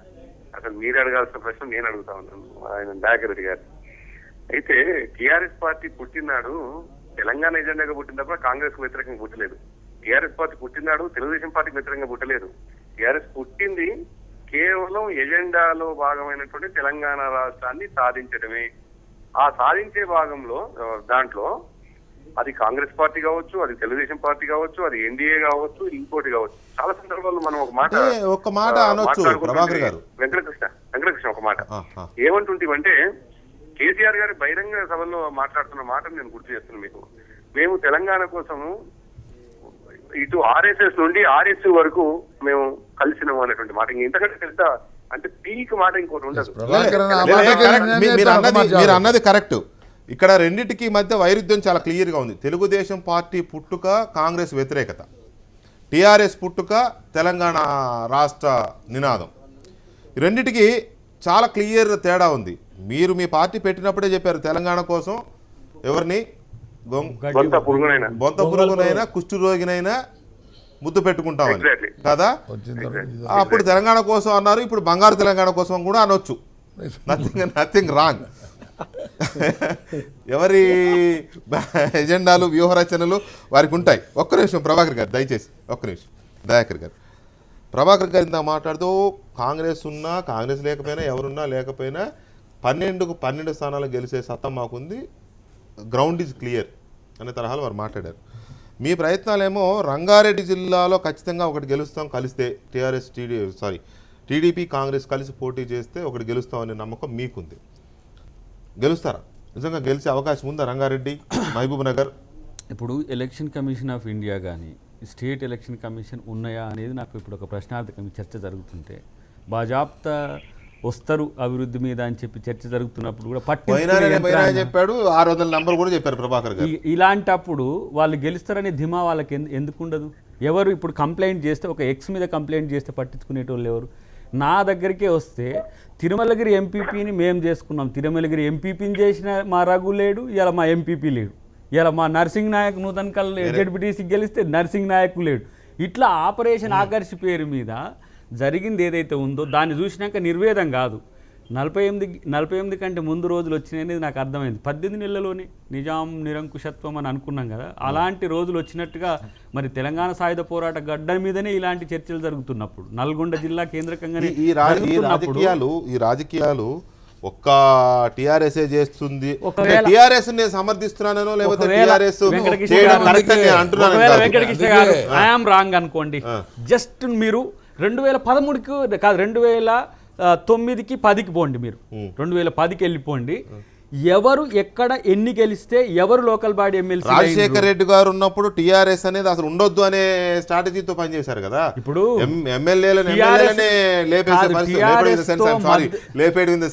పార్టీ మార్చారు, ప్రజారాజ్యం అనే ఒక పార్టీ కనపడకుండా చేసే కసరత్తు జరిగింది. టిఆర్ఎస్ కండువాను కప్పుకున్న రాజశేఖర్ టిఆర్ఎస్ లో పెద్ద నాయకులే కాంగ్రెస్ మంత్రులకు ఇచ్చింది మర్చిపోయారు.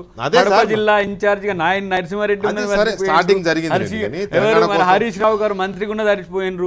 ఇలా తెలంగాణ ఉద్యమాన్ని బతికించడానికి కాంగ్రెస్ పార్టీ చేసిన ప్రయత్నాలన్నింటినీ మర్చిపోతే వెంకటకృష్ణ గారు ఇలా ఆఫ్టర్ ఆల్ 12 ఎవరిని తెలుసా, నల్గొండలో తేరా చిన్నపరెడ్డి అని టీడీపీ నుంచి వచ్చిన ఆయనను ఎమ్మెల్సీ చేయడానికి నానా యాగిలు పడుతురు. ప్రభాకర్ అన్న, జగదీష్, తర్వాత ఉన్న టీం అంతా కలిసి హామీ ఇచ్చారేమో పార్టీ కాదు హామీ. అందుకని ఎవరికి ఇంతకుముందు మా కరుణాకర్ అన్నట్టు చూసినావా, నిజంగా వాళ్ళు చేస్తే బోల కరుణాకర్ చెప్పింది కదా, ఎంపీటీసీల కంటే కరుణాకర్కి ఇయ్యమను, ఎందుకు ఇస్తారు? ఇయ్యడు. ఎందుకు ఇయ్యడు? అక్కడనే మర్మం. ఇదే ప్రజలు తెలుసుకోవాలని నేను ఇది మాట్లాడుతున్నది. ఎందుకు అని అంటే ఇంకేముంది, పైసలు ఉన్నోనికే అది ఇస్తారు. ఎన్ని కోట్లు పెడుతుండో చెప్పమని ఒకసారి చెప్పండి. ఒక ఎంపీటీసీ కాస్ట్ ఎంత? కాంగ్రెస్ ఏమన్నా కడు పేదవాడు తీసుకొచ్చి టికెట్లు ఇస్తున్నారా? ఇప్పుడు ఎవరికి మా కాడ అసలు టికెట్ ఇచ్చేటోళ్ళకి ఇంతవరకు మా టికెట్ సత్యనారాయణ గారు పేదవాడే, అద్దంకి దయాకర్ గారు పేదవాడే. పాపం వీళ్ళందరికీ కడు పేదలు వీళ్ళు. టిఆర్ఎస్ మాత్రమే కోటీశ్వర్ల నిన్ను ఈ చర్చ ద్వారా నన్ను రిచ్ చేసేస్తున్నాను. రంగారెడ్డి జిల్లాలో కాంగ్రెస్ టీడీపీ కలిసి పనిచేస్తే ఒక సీటు గెలిచే స్కోప్ మీకుందా? ఒకవేళ అది నిజమైతే టీఆర్ఎస్ అంత ధీమాగా ఎలా చెప్పగలుగుతుంది 12కు 12 మేమే గెలుస్తామని? ఇప్పుడు ప్రతి పార్టీలో ఈరోజు ఉన్నటువంటి పరిస్థితిలో ప్రజాస్వామ్య పాలన కంటే లోపాయకారి ఒప్పందాల మీదనే టీఆర్ఎస్ ప్రభుత్వం ఎక్కువ చొరవ చూపుతున్నది అన్నది వాస్తవం.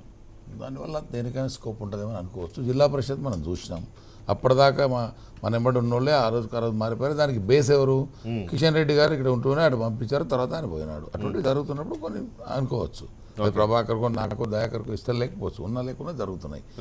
ప్రభాకర్ని ఒక మాట అన్నాడు, ఎందుకంటే ప్రతి సభలో నువ్వు గొంగడి పురుగునైనా కౌలించుకుంటానన్నటువంటి ఇదే కేసీఆర్ రాష్ట్ర ముఖ్యమంత్రి గారు తెలంగాణ వచ్చిన తర్వాత వచ్చే ముందు చాలా స్పష్టంగా ఇది చివరిసారి ఎవరైనా పార్టీలోకి రావాలనుకుంటే ఆయా పార్టీలకు వారికి ఉన్న సభ్యత్వానికి రాజీనామా చేసి మాత్రమే కాలు పెట్టాలని ఇదే సభలో చెప్పినాడు. కండువాలు కప్పిన చోట చెప్పినాడు. టీఆర్ఎస్లో ఉన్నటువంటి నిబద్ధత ఉన్న కొంతమంది నాయకులు ప్రభాకర్ అలాంటి వాళ్ళు ప్రశ్నిస్తే కూడా అంతర్గతంగానో బయట ప్రశ్నిస్తే ఇది లాస్ట్. ఇప్పటి నుంచి ఎవడొచ్చినా ఆ పార్టీలకు రాజీనామా చేసి వారికి ఉన్నటువంటి పదవిని రాజీనామా చేసి వస్తేనే చేసుకుంటామన్న వ్యక్తి ఎందుకు చేసుకోవాల్సి వస్తుంది? కాబట్టి దానికి టీఆర్ఎస్ అందరినీ తీసేసుకుంటుంది అనే ఒక ఆ దుగ్ధ లేకపోతే ఇది ఆ బాధ మీకుంటే ఉండొచ్చు, కానీ మీ పార్టీలో మీ పార్టీలో గెలిచిన వాడిని కాపాడుకోలేని ఒక నిస్సహాయత కూడా మీలోనే కనబడుతుంది. కాపాడుకోవాల్సిన బాధ్యత ఉంటుంది. కాస్ట్ పెట్టలేము, కాస్ట్ పెడతారా లేకపోతే సిద్ధాంతాలు లేని వాళ్ళకి టికెట్లు ఇచ్చి మీరు గెలిపించారా? ఇప్పుడు అదే సమస్య. దీర్ఘకాలం మారిపోతున్నారంటే అధికారం అక్కడికి వెళ్ళిపోతుంది. ప్రభాకర్ గారు దాని గురించి మాట్లాడాలి.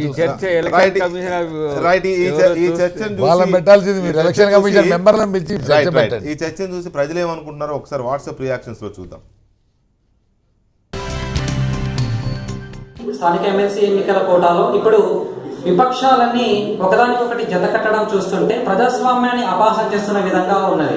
ఎందుకంటే ఒక పార్టీ పెట్టేటప్పుడు వాళ్ళు మేము మా పార్టీ సిద్ధాంతాలు ఇవి, మేము మా సిద్ధాంతాలకు నిలబడి ప్రజలకు ఈ విధంగా మేము సేవ చేస్తామని చెప్పి ప్రజలను ఉదరగొడుతూ ఈ రోజు మాత్రం ప్రజలను అపహాస్యం చేస్తూ ప్రజలకే అసలు ఆ పార్టీల మీద నమ్మకం కలిగే విధంగా ప్రవర్తిస్తున్నాయి. ఎమ్మెల్సీ ఎన్నికల్లో విపక్షాలన్నీ ఏకమైనా కానీ టీఆర్ఎస్ పార్టీ ఖచ్చితంగా 12 స్థానాలు గెలుచుకుంటుంది. వరంగల్ ఎన్నికల ఫలితాన్ని చూసి విపక్షాలన్నీ కూడా ఏకమవుతున్నాయి. అన్ని విపక్షాలు ఏకమైనా కానీ టీఆర్ఎస్ పార్టీని ఎదుర్కోలేవు. ఎమ్మెల్సీ ఎన్నికలలో కాంగ్రెస్ పార్టీ ఒక చోట టీఆర్ఎస్ తోటి, ఇంకో చోట టీడీపీ తోటి, ఇతర పక్షాలతోటి కూడా కలిసి పనిచేయడానికి సంసిద్ధత వ్యక్తపరుస్తున్నట్టుగా ఈరోజు ప్రకటనలు వస్తున్నాయి. కానీ రాజనీతిని మొత్తం కూడా అవహేళన చేసే విధంగా రాజకీయ పక్షాలు ఈ విధంగా ప్రజలను తప్పుదారి పట్టించే విధంగా ఉన్నాయి. కానీ ఇది రాజకీయ పార్టీలలో పరిస్థితి దాపరించడం కరెక్ట్ కాదు. రైట్, అది ప్రజల అభిప్రాయం. ప్రభాకర్ గారు మీరు లైన్లో ఉన్నారా? ప్రభాకర్ గారు లైన్లో ఉన్నారా? ప్రభాకర్ గారు రైట్, ఒక మెసేజ్ వినిపించాలి. ప్రభాకర్ గారు ఒక మెసేజ్ వచ్చింది. ఎమ్మెల్సీ ఎలక్షన్స్లో టీఆర్ఎస్ 12కు 12 గెలుస్తుంది. ఒకవేళ వేరే వాళ్ళు గెలిచినా టీఆర్ఎస్లో చేరిపోతారు. ఇది ఆ మెసేజ్ యొక్క సారాంశం. ప్రభాకర్ గారు థ్యాంక్ యూ వెరీ మచ్ మాతో చర్చలో పాల్గొన్నందుకు. అలాగే ప్రభాకర్ గారు మెసేజ్ విన్నారా? అంటే నేను ఏదైతే అన్నానో సామాన్యుడు కూడా అదే అన్నారు. అదే 12 గెలుస్తారని మీరు అన్నారు. ఒకవేళ వేరే వాళ్ళు గెలిచినా కూడా మీ దగ్గరికి రావాల్సిందే అని ఆల్రెడీ ప్రజలకు అర్థమైపోయింది. అక్కడ గెలిచినా ఇక్కడికే వస్తారు, ఇక్కడ గెలిచినా ఇక్కడే ఉంటారని. Anyway congrats and thank you very much Prabhakar గారు మాతో చర్చలో పాల్గొన్నందుకు. దయాకర్ గారు అండ్ దయాకర్ రెడ్డి గారు, Venugopal Reddy garu thank you very much debate number 1లో పాల్గొన్నందుకు. ఇక ఇవాళ లోక్సభలో దేశంలో జరుగుతున్న అసహనం మీద ఎందుకు చర్చ జరిగింది, ఏమి ఆశించి చర్చ జరిపారు, ఇంత పెద్ద ఎత్తున ర్యాలీ తీసిన సోనియా గాంధీ ఎక్కడికి వెళ్ళారు ఈ చర్చలో లేకుండా? లేదు, ఒకవేళ ఆవిడ లేనప్పుడు ఈ చర్చను ఎందుకు కాంగ్రెస్ పార్టీ నోటీస్ ఇచ్చింది? ప్రధానమంత్రి మాట్లాడాలని డిమాండ్ చేసిన ప్రతిపక్షాలు ప్రధానమంత్రి లేని సమయం చూసి ఎందుకు ఈ చర్చను లేవనెత్తాయి? ఇదంతా ఒక రంగు, ఒక మసి, కేవలం ప్రజల్ని తప్పుదో పట్టించడం కోసం ఏదో దేశంలో అసహనం వచ్చేసినట్టు మాట్లాడేసి ఇవాళ దాన్ని నరేంద్ర మోడీ ఇంట్లో సృష్టించిన ఒక టీ కప్పులో తుఫాన్లాగా అసహనాన్ని ప్రతిపక్షాలు అధికారపక్షం కలిసి ప్రజల్ని అపహాస్యం పాలు చేశాయి. అసహనం కాస్త అపహాస్యం పాలైంది. ఇది డిబేట్ నెంబర్ 2లో చూద్దాం.